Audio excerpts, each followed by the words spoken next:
ಮೊನ್ನೆ ಧರ್ಮಸ್ಥಳದ ಧರ್ಮದರ್ಶಿಗಳಾದಂತಹ ಡಾಕ್ಟರ್ ವೀರೇಂದ್ರ ಹೆಗಡೆ ಅವರು ಅಂಕೋಲಾದ ಪ್ರಕೃತಿ ವಿಕೋಪಕ್ಕೆ ತುತ್ತಾದಂತಹ ಸಂತ್ರಸ್ತರಿಗೆ ಭೇಟಿ ಮಾಡೋದಕ್ಕೆ ಹೋದಂತಹ ಸಂದರ್ಭದಲ್ಲಿ ಪತ್ರಕರ್ತರು ಒಂದು ಪ್ರಶ್ನೆಯನ್ನ ಕೇಳ್ತಾರೆ. ನೀವು ಧರ್ಮಸ್ಥಳ ಸಂಘದಿಂದ ಕೊಟ್ಟಂತಹ ಸಾಲವನ್ನ ಯಾಕೆ ನೀವು ಮನ್ನಾ ಮಾಡಬಾರದು, ಈ ಸಂತ್ರಸ್ತರ ಮೇಲೆ ಇರುವಂತಹ ಸಾಲವನ್ನ ಯಾಕೆ ಮನ್ನಾ ಮಾಡಬಾರದು ಅಂತ ಕೇಳಿದಂತ ಪ್ರಶ್ನೆಗೆ ತಟ್ಟನೆ ಧರ್ಮದರ್ಶಿಗಳು ಒಂದು ಉತ್ತರವನ್ನು ಕೊಡ್ತಾರೆ. ಆ ಸಾಲವನ್ನ ನಾವು ಕೊಟ್ಟಿದ್ದಲ್ಲ, ಬ್ಯಾಂಕ್ನವರು ಕೊಟ್ಟಿದ್ದು ಅಂತ ಅವರೇ ಸ್ಪಷ್ಟವಾಗಿ ಉತ್ತರವನ್ನು ಕೊಡ್ತಾರೆ. ಹೀಗಾಗಿ ಇಲ್ಲಿ ಎರಡು ಪ್ರಶ್ನೆಗಳು ಉದ್ಭವ ಆಗುತ್ತೆ. ಒಂದನೇದ್ದು, ಒಂದು ವೇಳೆ ಬ್ಯಾಂಕಿನವರು ಆ ಸಾಲವನ್ನು ಕೊಟ್ಟಿದ್ದೇ ಆದ್ರೆ ನೀವು ಧರ್ಮಸ್ಥಳದ SKDRDP ಆಫಿಷಿಯಲ್ ವೆಬ್ಸೈಟ್ನಲ್ಲಿ ಔಟ್ಸ್ಟ್ಯಾಂಡಿಂಗ್ ಲೋನ್ ನಾವು ಕೊಟ್ಟಿದ್ದೇವೆ ಅಂತ ಹಾಕೊಂಡಿದ್ದೀರಿ ಯಾಕೆ?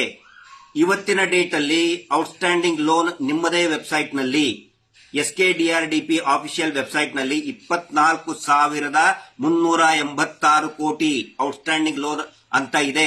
ಯಾಕೆ ಹಾಕೊಂಡಿದ್ದೀರಾ? ಬ್ಯಾಂಕ್ ಲೋನ್ ಕೊಟ್ರೆ ನೀವು ಯಾಕೆ ಹಾಕೊಂಡಿದ್ದೀರಾ? ಇದು ಮೊದಲನೇ ಪ್ರಶ್ನೆ. ಎರಡನೇದ್ದು, ಬ್ಯಾಂಕ್ನವರು ಏನಾದರೂ ಸಾಲ ಕೊಟ್ಟಿದ್ದೇ ಆದ್ರೆ ನೀವು ಯಾಕೆ ಸಾಲವನ್ನ ರಿಕವರಿ ಮಾಡೋಕೆ ವಾರ ವಾರ ನಿಮ್ಮ ಸಂಘದವರು ಹೋಗ್ತಾ ಇದ್ದಾರೆ? ಬ್ಯಾಂಕ್ನವ್ರು ಸಾಲ ಕೊಟ್ರೆ ಬ್ಯಾಂಕ್ನವ್ರು ಹೋಗ್ಬೇಕಲ್ಲ ರಿಕವರಿ ಮಾಡೋದಕ್ಕೆ.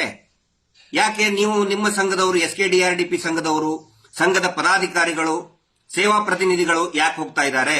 ಬ್ಯಾಂಕ್ನವ್ರು ಕೊಟ್ರೆ ಬ್ಯಾಂಕ್ನವ್ರು ಹೋಗಿ ರಿಕವರಿ ಮಾಡ್ಕೊಳ್ಳಿ. ಮೂರನೇ ಪ್ರಶ್ನೆ, ಬ್ಯಾಂಕಿನವರೇ ಕೊಟ್ಟಿದ್ದೇ ಆದ್ರೆ ಬ್ಯಾಂಕಿನ ನಿಯಮ ನಿಬಂಧನೆಗಳು ಇದೆ. ಪ್ರತಿ ವಾರ ಸಾಲವನ್ನ ರಿಕವರಿ ಮಾಡುವ ಹಂಗಿಲ್ಲ.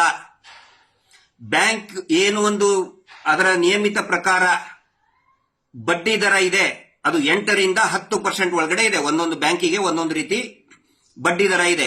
ನೀವು ಯಾಕೆ 20ಕ್ಕಿಂತ ಜಾಸ್ತಿ ಕ್ಯಾಲ್ಕುಲೇಟ್ ಮಾಡಿದ್ರೆ 20%ಗಿಂತ ಜಾಸ್ತಿ ಆಗ್ತದೆ. 20ರಿಂದ 40% ವರೆಗೆ ಬಡ್ಡಿ ದರ ಇದೆ. ಯಾಕೆ?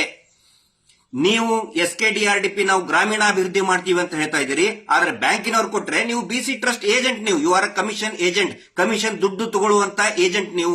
ಇದರಲ್ಲಿ ಅಭಿವೃದ್ಧಿ ಹೇಗೆ ಬಂತು, ಗ್ರಾಮೀಣ ಅಭಿವೃದ್ಧಿ ಹೇಗೆ ಬಂತು? ಇದಕ್ಕೆ ನೀವು ಉತ್ತರವನ್ನ SKDRDP ಮುಖ್ಯಸ್ಥರು ಮತ್ತು ಧರ್ಮದರ್ಶಿಗಳು ಇದಕ್ಕೆ ಉತ್ತರವನ್ನ ಕೊಡಲೇಬೇಕು. ನೀವು ಹೇಳ್ಬೋದು, ನಾವು ನಮ್ಮ ಸಂಘದಿಂದ ನಾವು ವಾರ ವಾರ ಕಲೆಕ್ಟ್ ಮಾಡ್ತೀವಿ ಅಂತ ಹೇಳಿ. ಸಂಘದ ನಿಯಮಗಳನ್ನ BC ಟ್ರಸ್ಟ್ಗೆ ಅನ್ವಯ ಮಾಡೋದಕ್ಕೆ ಆಗೋದಿಲ್ಲ. ಆ ಸಂಘ ಏನಿದೆ ನೀವೇ ಹೇಳ್ಕೊಂಡಂಗೆ, ನಿಮ್ಮ ಟ್ರಸ್ಟ್ ನಲ್ಲಿನೇ ಬರ್ಕೊಂಡಂಗೆ, ನಿಮ್ಮ ವೆಬ್ಸೈಟ್ ನಲ್ಲೇ ಬರ್ಕೊಂಡಂಗೆ, ಇಟ್ ಇಸ್ ಅ ನಾನ್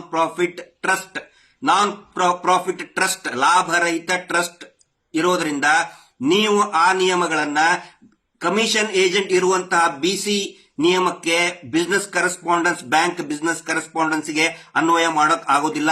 ಅದಕ್ಕೆ ನಾವು ಪದೇ ಪದೇ ಹೇಳ್ತಾ ಇರೋದು, ನೀವು ಮೆಡಿಕಲ್ ಶಾಪ್ ಲೈಸೆನ್ಸ್ ಅನ್ನ ತೋರಿಸಿ ವೈನ್ ಶಾಪ್ ನಡೆಸ್ತಾ ಇದ್ದೀರಿ. ಮೆಡಿಕಲ್ ಶಾಪ್ ಲೈಸೆನ್ಸ್ ಟ್ರಸ್ಟ್ ನಿಯಮಗಳನ್ನ ತೋರಿಸಿ ನೀವು ಬಡ್ಡಿ ದಂಧೆ ಮಾಡ್ತಾ ಇದ್ದೀರಿ. ಇದು ಅಕ್ರಮ ಬಡ್ಡಿ ದಂಧೆ ಆಗುತ್ತೆ. ದಯವಿಟ್ಟು ಸಂಬಂಧಪಟ್ಟಂತವರು ಇದಕ್ಕೆ ಉತ್ತರವನ್ನ ಕೊಡಬೇಕು. ದಯವಿಟ್ಟು ಜನರು ಜಾಗೃತರಾಗಬೇಕು. ಯಾವಾಗ ಇವರು ಲೋನ್ ಮನ್ನಾ ಮಾಡಿ ಅಂತ ಹೇಳಿದ್ರೆ ಅದು ನಮ್ದಲ್ಲ ಅಂತ ಹೇಳ್ತಾರೆ. ಮನೆಗೆ ವಸೂಲಿ ಮಾಡಬೇಕಾದ್ರೆ ಇದ್ರ ಧರ್ಮಸ್ಥಳದ ದುಡ್ಡು ಅಂತ ಹೇಳ್ತಾರೆ. ಅದಕ್ಕೆ ಜನ ಇದನ್ನ ಅರ್ಥ ಮಾಡ್ಕೋಬೇಕು, ಜನರು ಜಾಗೃತರಾಗಬೇಕು. ಇದು ಒಂದು ಗೋಲ್ಮಾಲ್ ನಡೀತಾ ಇದೆ, ಒಂದು ಅಕ್ರಮ ಬಡ್ಡಿ, ಮೀಟರ್ ಬಡ್ಡಿ ದಂಧೆ ನಡೀತಾ ಇದೆ. ದಯವಿಟ್ಟು ಎಲ್ಲರೂ ಕೂಡ, ರಾಜ್ಯದಲ್ಲಿರುವಂತ ಎಲ್ಲರೂ ಕೂಡ ಜಾಗೃತರಾಗಿ ಅಂತ ನಾವು ವಿನಂತಿ ಮಾಡ್ಕೊಳ್ತಾ ಇದ್ದೀವಿ.